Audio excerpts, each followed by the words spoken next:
I'm just trying to fix my bar so I can go through the presentation. Okay.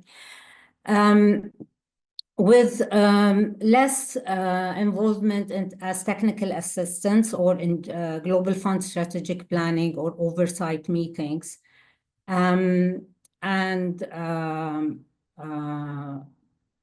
This indicates that, sorry, I'm looking at a different. Okay.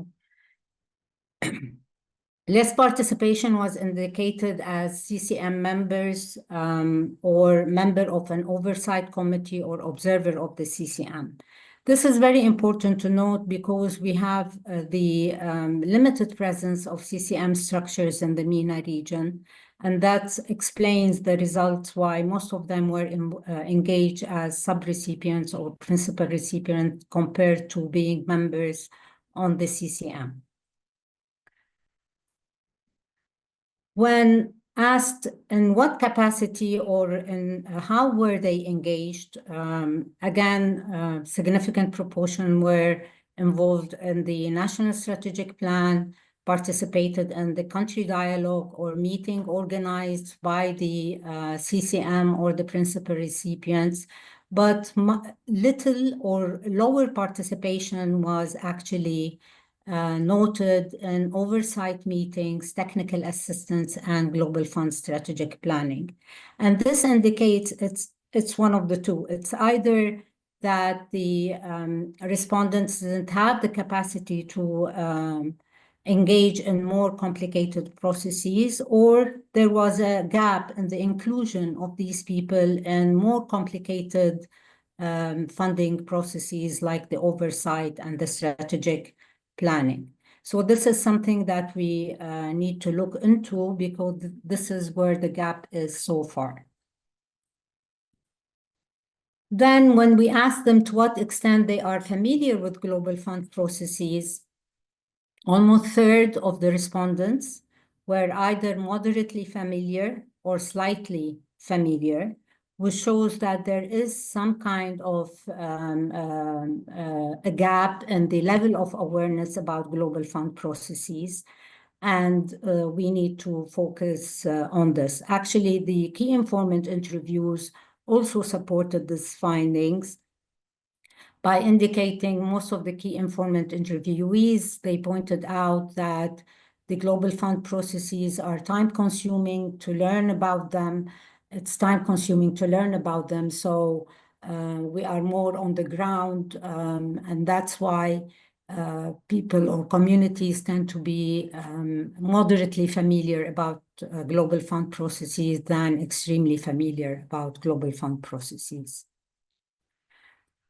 When we looked into familiarity of global fund processes by countries, those who were extremely familiar were mainly in Egypt, Lebanon, and Morocco compared to other countries. So again, there is a regional disparity in the level of awareness in global fund processes, which means either these countries have better resources or better capacities, better training. So, but this gives us actually a good indication that we can use our partners in the region to learn more or improve our knowledge about global fund processes. It was very important also to investigate the role of the CCM in facilitating the engagement of communities in the global fund processes. And that's why there were a set of questions about the CCM to look into to what extent the communities know their CCM members, know how to contact their representatives on the CCM. And the findings actually revealed that they know them and they know how to contact them. But when we asked about the frequency of contact with the CCM, 65% actually said that they interact sparingly and not frequently with CCM members. So there is a communication gap between the CCM, the representatives of the communities on the CCM, but the knowledge about the CCM is there. They know who they are, but there is a communication gap. When we asked about to what extent these representatives on the CCM are effective in advocating for their community rights, again, a significant proportion find these CCM members to be very effective, but there is a room for improvement. And this was actually supported by the key informant interviews too, where many of the interviewees noted that representatives on the CCM need to be more trained, especially those representing key population, need to be more trained to voice their opinion and be more active in the discussion and in revealing the priorities and the needs of their communities. Then we moved into specific, actually, to further assess the engagement. We looked into the level of engagement through the funding cycle, starting with the National Strategic Plan. And again, this shows that there is a strong engagement in the National Strategic Plan, but when they were either engaged through meetings, one-to-one meetings that are organized by the Ministry of Health, or they've participated in writing. Fewer indicated that they've had community-led consultation or had the resources actually to go back to their community and consult with them about their priorities and needs. So the findings, despite the fact that they are actually participating in the National Strategic Plan, but it is still a top-down approach where participation is still passive, not very active. And this is a gap that needs to be addressed so they can have better input in the National Strategic Plan. Actually, when we further investigated the engagement in the NSP, but by looking at if the priorities were met, if the National Strategic Plan did include the priorities of the community, again, some of the priorities or most of our priorities, most of the priorities were included compared to only 33% who said all the priorities were included in the NSP. So there is a room for improvement in the participation or engagement in the National Strategic Plan.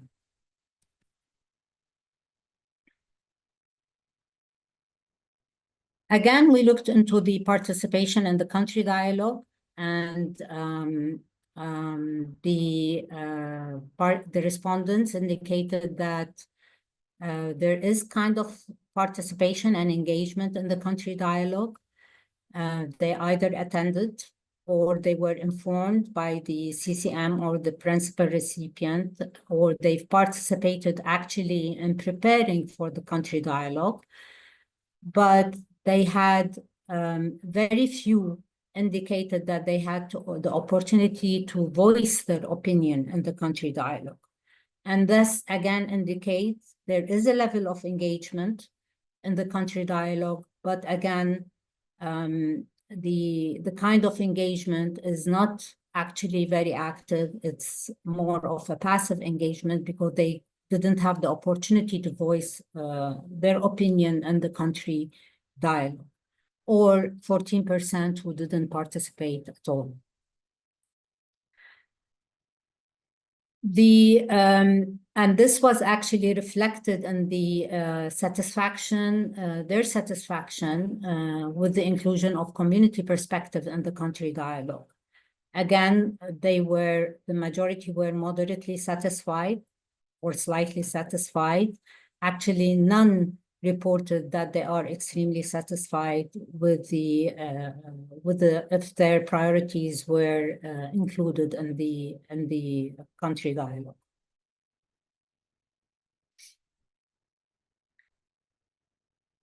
Examining the participation and the funding request, again, shows very much effort and actually transparency and inclusion of communities and the funding request.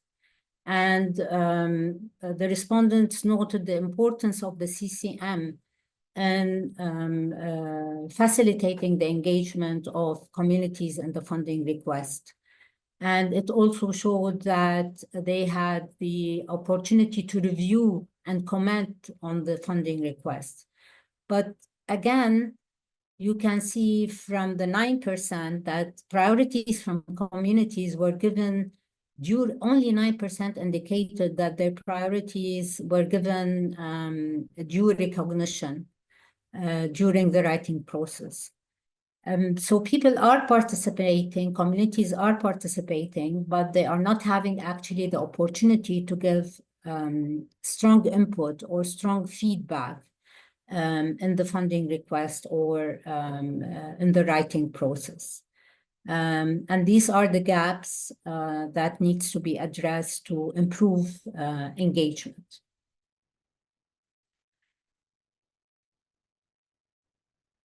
When they were asked to what extent the funding request actually includes the community priorities, again, the majority said that some of our priorities and most of our priorities, but not all of the priorities.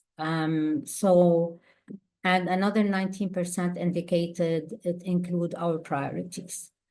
There is a problem about this is something that has been actually noted by most of the respondents and the stakeholders that we interviewed or had key informant interviews with. And this is mainly because of the limited funding resources in the MENA region. Most of the communities actually rely on the Global Fund as the sole resource for funding. And that's why they feel that the funding given by the Global Fund is not sufficient to meet their needs and priorities, because they don't have any other source of funding to compensate or to complement the funding that they are receiving from the Global Fund.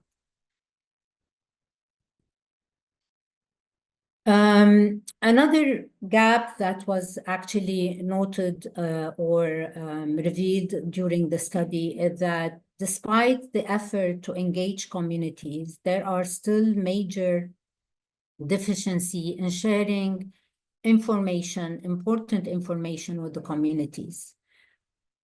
55% of the respondents said that they didn't have access to the finalized funding requests. 62% they didn't have access to the final budget, and 50% didn't have access to TRP comments, and more than 50 again didn't actually participate in addressing the comments of the technical review panel or in crafting the TRP comments. So this is a major gap that should be addressed, because a lot of effort is being done to engage communities. However, they are left in the blind during the final stages of the funding cycle. In the grant making, it's the same trend. There is this effort of including people and engaging people, either through being informed or consulted on the grant operational plan. Some of them had active participation by submitting proposal or writing proposals. But very few were given the opportunity to discuss the implication of the budget or review the budget. So again, these are major gaps that needs to be addressed. How sufficient was the funding allocated to your priority?